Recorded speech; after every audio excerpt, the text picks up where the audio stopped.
Mình đi xem nhà của sếp rồi xem nào.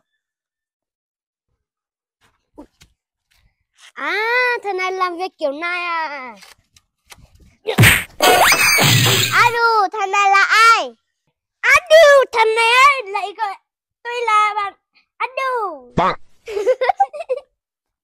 Adu, thằng này lại gọi tôi là bạn Adu. Adu, mày lại gọi tao là thằng à? Adu, hóa ra là sếp phu của mình. Không làm việc cứ làm như này làm sao?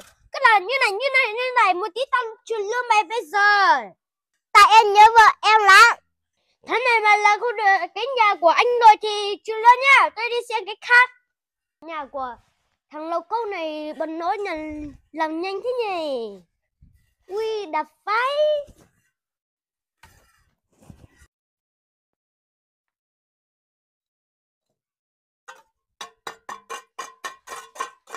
Thằng này. Thằng nào? Tao nói mày ấy. Chẳng nghĩa tao nói tao à? À, sếp Sơ Phương à, hôm nay sếp đi đâu đấy? Ra dẫn sếp xem nhà của anh Nồi. Sao chúng mày làm nhanh thế? Hôm ấy sếp Nồi bảo làm nhanh, sếp Nồi mang vợ Nồi ra mà ở. Sao chúng mày ngu thế? Làm từ từ thôi với có tiền nhiều, làm nhanh thì có tiền ít lắm ấy. Ô, thật à? Chúng mày làm từ từ thôi, để tao có tiền đi mua hoa nữa. Chúng mày làm nhanh lên này thì tao cũng có tiền đi mua hoa nữa rồi. Nhưng mà anh ơi, cho bọn tôi 300.000 một ngày mà. Anh ơi trả mới 300.000 một ngày thôi, sao lại nhanh như kiểu là 300 triệu ấy. Thế hôm nay có hai chúng mày làm việc thôi à? Một người trên kia. Đu, thằng này đi làm công việc mà đi ngủ như thế à? Để anh xử.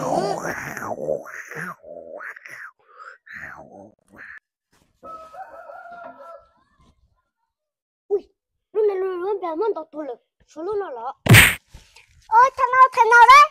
Thằng nào cái gì là anh đây? Ô, tưởng ai? Ai? Chú đi làm công việc là như thế này à? Em ngủ có một tí. Một tí là bao lâu rồi? Em ngủ từ trước đến giờ. Bảo là ngủ một tí, ngủ cả ngày à? Dậy đi học đi một tí, viết bài kiểm điểm nhá, đến nhà anh nhá. Anh đi xem chỗ khác ra nhá.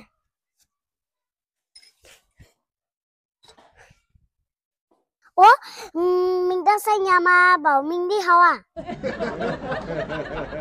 Tân Nhân Nhân, lại đi xây nhà đi, tao đi tìm chỗ khác. Sai thì sai, ai sợ ai?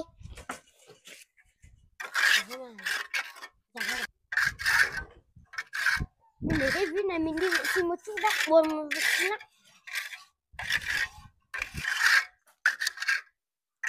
Thầy kia. Cái gì đây? Bọn mình trộm tiền đi.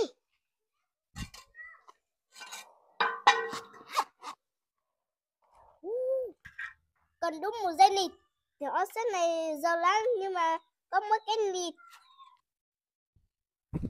Có thầy dưới nữa kìa.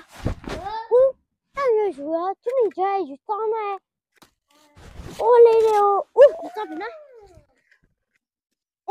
Trò này ép lần tút tát này. Nó có lùi với tổ. Mà chúng mày trộm dây lịt của tao à?